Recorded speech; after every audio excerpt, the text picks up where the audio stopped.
Is your Airbnb illegal? Airbnb regulations are changing every single day, and if you're not paying attention, you could wake up to finding out that your Airbnb is illegal. We just checked Google Alerts today, and just today only, and there are proposed regulation stories in Florida, Ohio, Massachusetts, Canada, and even the UK. Not knowing is not an excuse. You have to stay informed. So today, we're going to show you how to track these changes and what to do before it's too late. Hi, I'm Sarah Karakayan. And I'm Annette Grant, and together we are Thanks for visiting. We've been hosting for well over a decade, welcomed tens of thousands of guests, and earned thousands of 5-star reviews. Our portfolio continues to bring in over 1.5 million year over year, and supported not only by the industry's leading brands, but also some of the biggest media outlets. And we're here to help you with your furnished rental.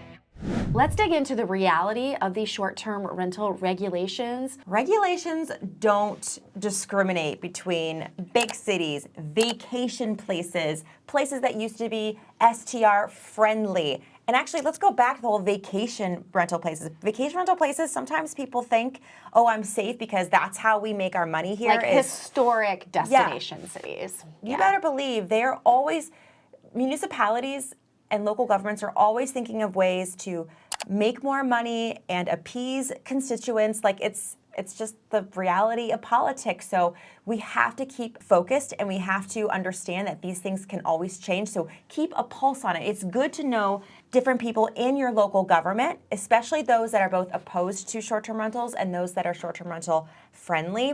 But just for examples from today's articles alone, it doesn't really matter what today is. This is just an example of areas that are regulating short-term rentals. We have Tarpon Springs, Florida. Tarpon Springs, Florida. The city is deciding whether to impose new restrictions. So what those restrictions are, who knows? It could be something really light, like, oh, now they all have to get this certain license, or now they have to get an inspection. Guest count. Or it could be, you can only do it 40 nights a year. We don't know. Montreal, Canada. Short-term rentals are now banned in non-summer months. Sandusky, Ohio. This is like our neighbors up north. Locals getting priced out due to short-term rental growth.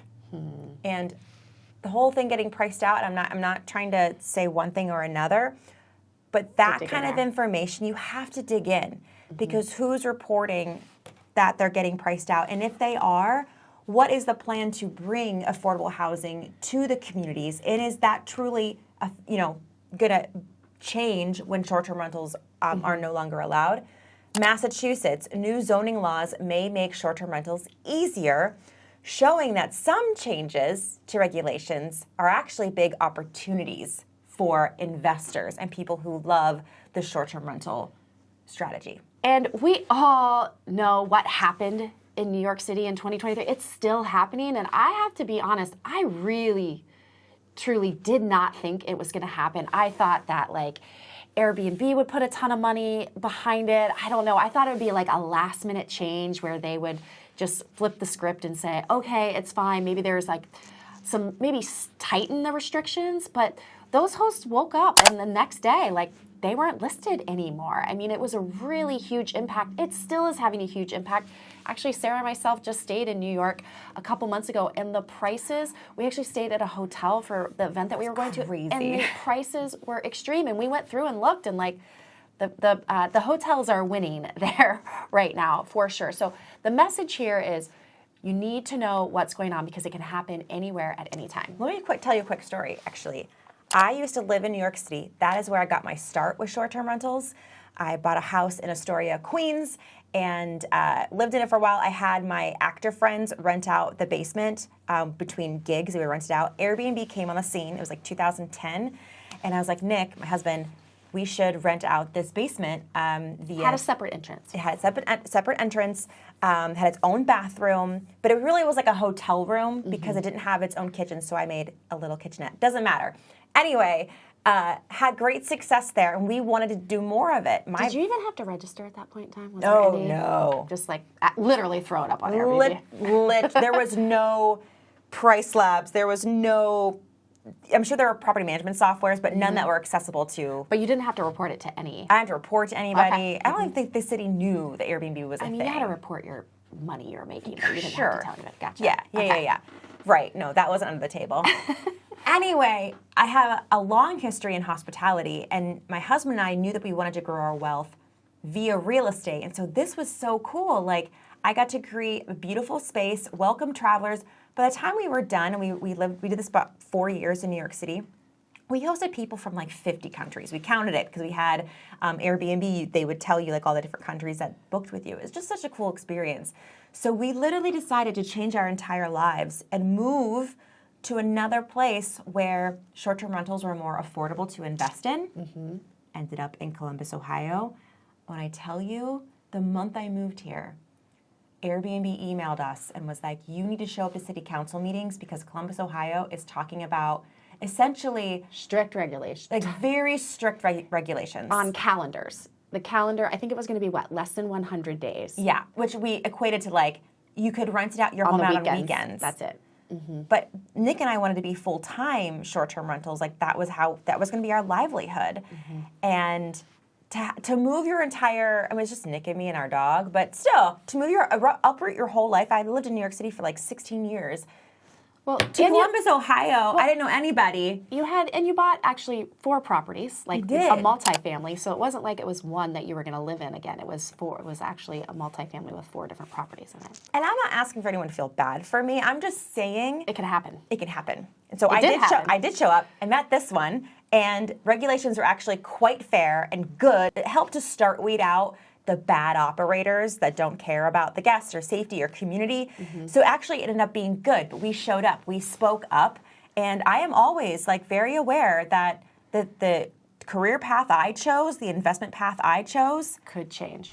We were extremely lucky. Airbnb actually was proactive in reaching out to us, informing us about the city council meetings, informing us about the regulations, but that might not always be the case because that was once it got to like the finish line, so you should be showing up ahead of time. So let's dig into how you can stay informed and what things that you can do before any of these regulations might come into impact you. easiest thing, and this is what we did we've done this before, but even to prepare for this this video with you, is sign up for Google Alerts. So we have alerts set up for Airbnb regulation and then the name of the city that you're interested in. And then short-term rental laws. So you can include Airbnb, but I would make sure to also include short-term rental laws. Do this for your city. Do it for your state. And the city and state, obviously, in which you're investing. Next up are city council meetings. So like I said, that was the first city council meeting I ever attended. I'm not going to lie. Was it yours too? It was my first and last, but I showed up. We did show up. I was there. Because and I would show up again if you needed to. And I don't think, there are some people that would judge us for that, but when it's your livelihood and it's something to do with regulations and government and how you make your money, you're going to pay attention. So You showed up to a bunch of them. I went Or to all 3. Yeah. So if you're not sure, if you're like us and you are a city council virgin, call your local municipality and ask whoever answers the phone, say, I want to get more involved. These are things that I care about. Who can I talk to? Where is the schedule? Like, just learn about it because it matters and no one's going to like not force feed you. No one is going to just tell you what to care about and who's talking about it. So you have to go and be proactive and find out that information. Next up are short-term rental host networks. So I think even at the local level, and if there isn't like a short-term rental host network specifically for short-term rental hosts, a real estate in there's a general. Group. And those groups can span multiple different things. You can check on Facebook. You can go to meetup.com. Sarah and I used to participate, we used to lead a meetup here in Columbus. So being involved, trying to see what is out there. And again, you don't have to attend each and every event, but being in the know, getting the alerts via meetup.com, Facebook, or whatever your community has to offer for real estate and or short-term rentals, it's going to be a game changer. That way you can link arms if need be, if any regulations start to whisper around. I also really like the local real estate Facebook groups, for example, because there's also different schools of thought there. Some of the schools I think are a little like wacky, but it does keep me humble. It does get me thinking about different ways that it can affect the community, investors, all that stuff. So just being a part of a conversation, even if you're not always active in it, being a part of those groups has other benefits for your local investing news, if you will. Last but not least are be involved in local short-term rental advocacy groups. One that we want to really tout, do this right now. Go get a pen and paper. Go get a pen and paper or go get your computer and bookmark this. We want you to go to rentresponsibly.org. Yes, rentresponsibly.org. Sign up they have a newsletter. They also have local advocacy groups that you can be a part of that are specific for short-term rentals. And if there isn't one in your city, they can help you start one. But we want you to start there, rentresponsibly.org, all focused on short-term rentals. We know the folks over there, they are awesome and they are in your corner. They have been helping groups, specifically in the U.S., over and over again, fight for their right to short-term rent. So they have the tools, they have some of the connections that you need, but please go to their website, check out all the resources they have, sign up for their newsletter, participate. Something I want to bring up about Rent Responsibly is if you, like Annette and I back in 2018, Sure. didn't know, when I show up to a city council meeting, what do I say? Like, you got to go up and talk on the mic. Words matter. The way you represent yourself, obviously, yeah. What you say, how to say it. If you are new to any sort of advocacy, it's not just Rent Responsibly telling you what's happening and where. They also give you tools on like, hey, here is a script that you can change to make it work for you and your area. Like, they give you the tools you need to learn how to advocate for yourself and your community and what you care about. And they have, they do surveys each year. We want you to participate in that because the data matters. The data, we can show those to government officials. There's lobbyists involved. So showing up, whether it's online, in person, but you've got to be in the know. Let's go through some ideas that we can do as business owners. Yeah, we want to be proactive. This is not all doom and gloom. No. All right. Diversify your bookings. That is really important. So regulation changes on Airbnb don't have to mean the end of your business, right? So already be thinking about midterm rental strategy, long-term rental strategy. And actually, unless what you're purchasing is a resort or a motel, hotel, boutique situation, if it is a multifamily or a single-family home, and the numbers work out as short-term rental, I would also check them. We like to have multiple exit strategies. What do those numbers look like at a midterm rental strategy? What do they look like if you have to go long-term? Okay, let's say long-term numbers don't work, which is fine, actually. Like, I don't want to put that pressure that a purchase has to make sense long-term, but can you easily sell the home and exit that property? Right.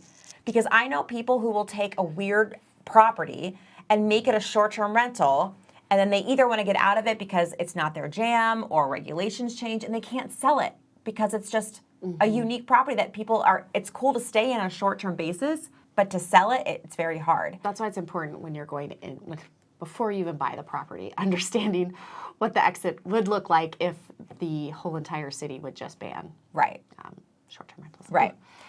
Know your local laws. We talked about that. This whole video is about. Yes, because we've met so many people that actually closed on homes where the realtor let them know that it was okay there, but then they're like in this weird little niche, like they're in a city, but they're actually in a township where they're not allowed to short-term rent. So trust but verify your realtor. Like, yes, they might say this is in a short-term rental friendly area, but you have to do your homework. You cannot say the realtor said I could, because we've actually seen that happen where once they went to open, people were actually not zoned. And that might be homeowners association, that might be city, that might be township, that might be a plethora of things. So you have to do your homework and check it twice. Just don't call one day and get a yes from someone. Double check that. It's too big of an investment. Yeah. And this kind of layers on to diversifying your bookings and understanding midterm rental and understanding your long-term rental numbers. But if you do want to do midterm rental, consider the different ways that you could really rock out midterm rentals. Because here's the thing, you're going to hear other people talk about midterm rentals being this easy button. It is not. You have tenants. You have tenants now. You're now a landlord. You have to release often. Sometimes these tenants want to extend their stay. Okay, if you take that route, then you never know when the next tenant can come in. This is not a midterm rental video. We do like the strategy, but just know it's not the easy button. But just think, you could be a corporate housing furnished rental. You could be building relationships with relocation companies. So there are ways for you to pivot. It's not, like Annette said, all doom and gloom. And if you go all in on this, you become the go-to person for, let's say, corporate housing, and you have a couple realtors that are like your besties, you're getting lunch with them, coffee with them, building relationships, they go to you.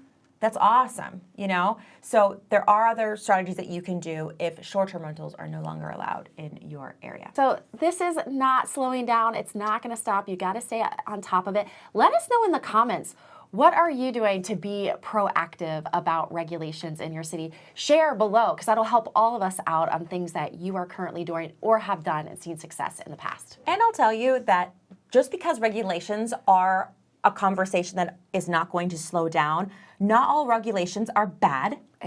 Right. We welcome the ones that actually did end up coming into play after our city council meetings. Some regulations come that you could be grandfathered into, making your permit or your home more valuable because there's only so many.